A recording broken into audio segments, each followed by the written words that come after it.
Hey yo, what is up guys? It's your boy Johnson, living in Australia. At tara, samahan niyo na naman ako magtrabaho dito sa Australia. Let's go. Yan nga no guys, umaga pala dito guys, umaga ang part na yan. Hinahanap po yung sunset, ano. Sheesh. Tapos ito, luto na tayo almusal, itlog tsaka migoren.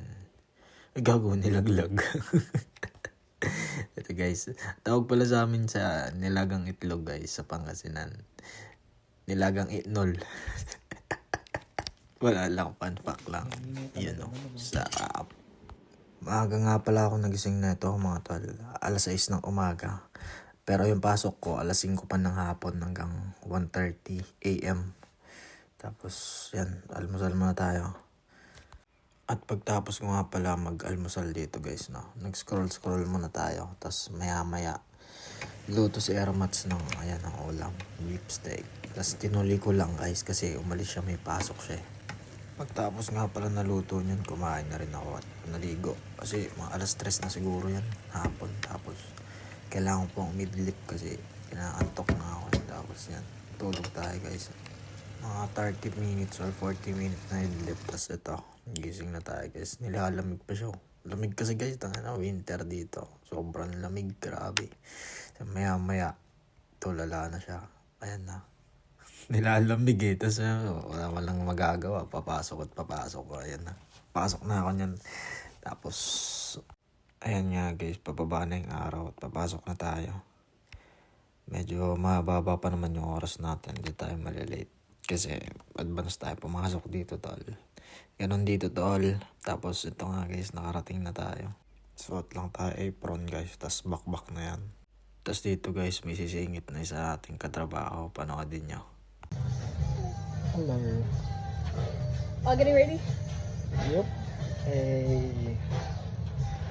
We are in GYG. Thank you on my vlog.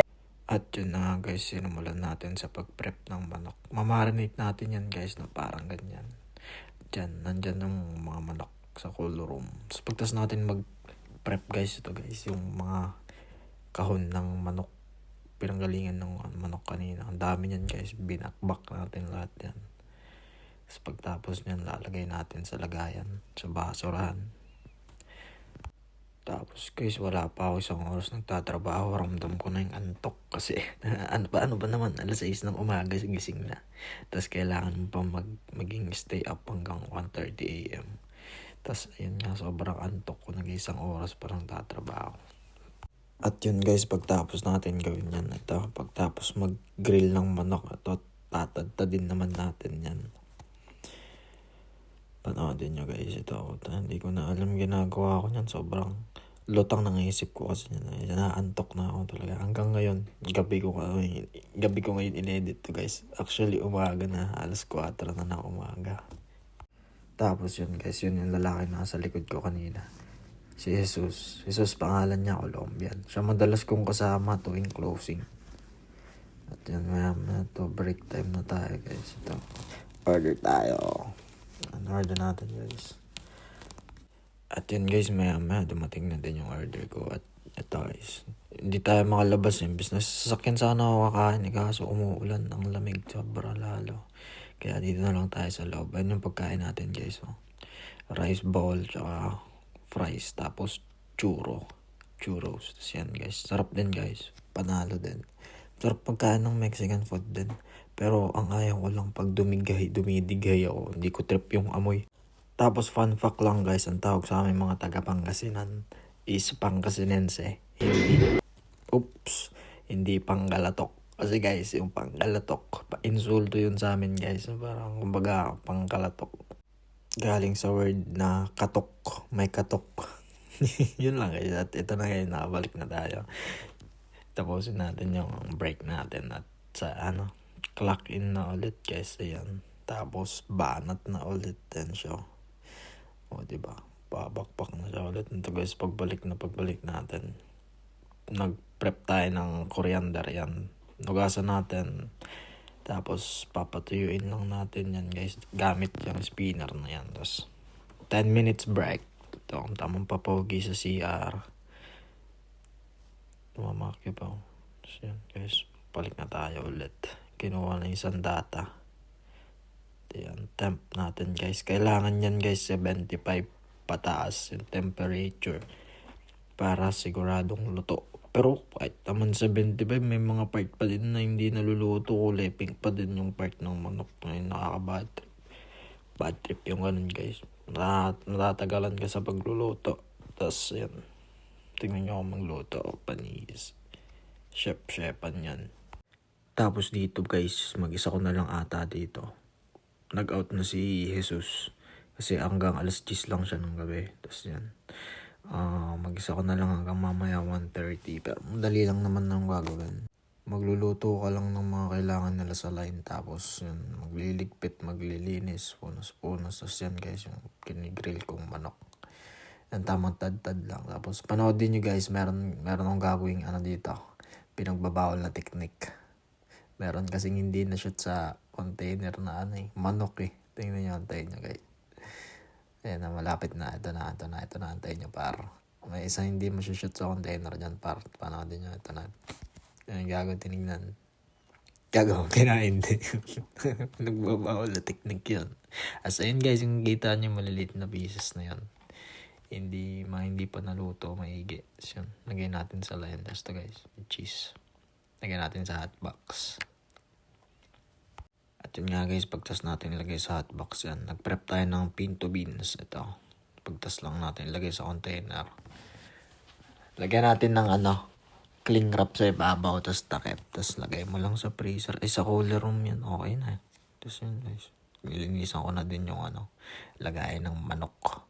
Diyan guys, nakalagay yung mga manok na sa ilalim ng grilling area. Tapos dyan mo lang kukunin pag magluluto ka ng manok. Ayan o. Tanga na sa manok galing na itong batang to. Pake ng pakyo ah. Wow! Gulat ka ba?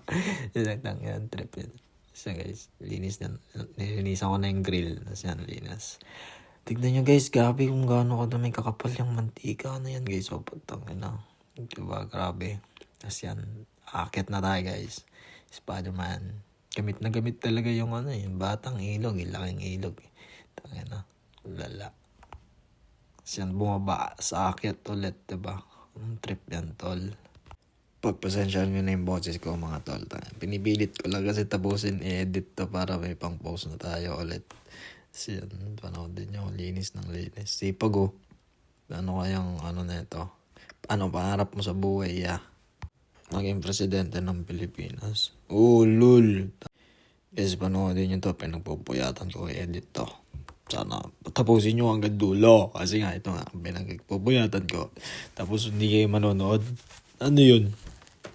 Tapos ito na nga mga tol, no? Patapos na tayo dito, no? Last prep natin, bigas. Lagay natin dun sa malaking container na nasa baba. Yun, kita nyo ba yun? Lagay lang natin yun mga 5 bags. 5 bag na ganyan. Tapos okay na yan. Tapos lagay tayo sa yung 2 container na ganyan. Pang prep para bukas. Para ready na pag magsasaing yung morning shift. Para stick, di ba? Para tungtuwa sila sa akin, di ba? Wala naman silang masabi kasi bahala sila dyan. Tapos ayun guys, yung nakikita nyo nasa likod yung kulay green. Tapos yung white salt tsaka veggie.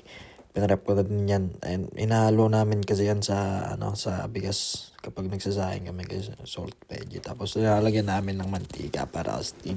Medyo masarap din naman. Medyo salty siya pagka naluto na. Yan nga guys, malapit na tayo matapos. Medyo malapit-lapit na sa oras. Kasi yan, nakakapagod din tong araw na to guys. Itong gabi na to. Kasi nga inaantok ako. Habang oras ko nang gising. Alas 6 ng umaga hanggang 1:30 ng madaling araw par. Simin mo yun par. Diba? Parang call center niyan par. Pero gumagalaw yung katawan mo. Diba? So yun nga guys. Pagtapos kong ikilo yan. 6 na kilo nga pala yan guys. Isang container yan. Lalagyan ko ng cling wrap. Cling wrap ba tawag doon? Ano ba tawag doon? Basta yun yung nilagay ko dyan. Patignan nyo. Ayan. Yan. Naka-prep na yan guys. Lagay ko lang sa taas yan. 2 yan. Para solid. Tapos yan nga. Pagtapos natin dyan. Tapos na. Uwi na tayo. Finish ang gunbow. Ang gawin ng